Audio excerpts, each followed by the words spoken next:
యుగం కలియుగం కాబట్టి ఇతన్ని సంహరించకూడదు. 4 స్థానాలు ఇస్తాను. ఈ 4 స్థానముల యందు నువ్వు యథేచ్ఛగా ఉండవచ్చు. అందులో మొట్టమొదటిది మద్యపానం.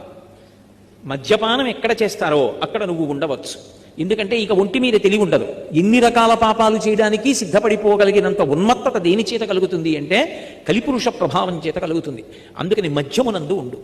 రెండవది హింసయందు ఉండు. హింస అంటే వేటాడడం. వేటాడడం అంటే కేవలం ప్రాణుల్ని చంపడం అని మీరు అనుకోకూడదు.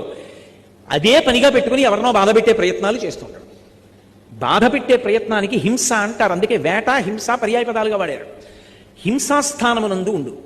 మూడవది ఎక్కడెక్కడ జూదమాడతారో ఆ జూదమునందు ఉండు. ఆ జూదమాడిన చోట ఇక ఒళ్ళు తెలియదు. ఎన్ని అబద్ధాలైనా పుడతాయి అందులోంచి.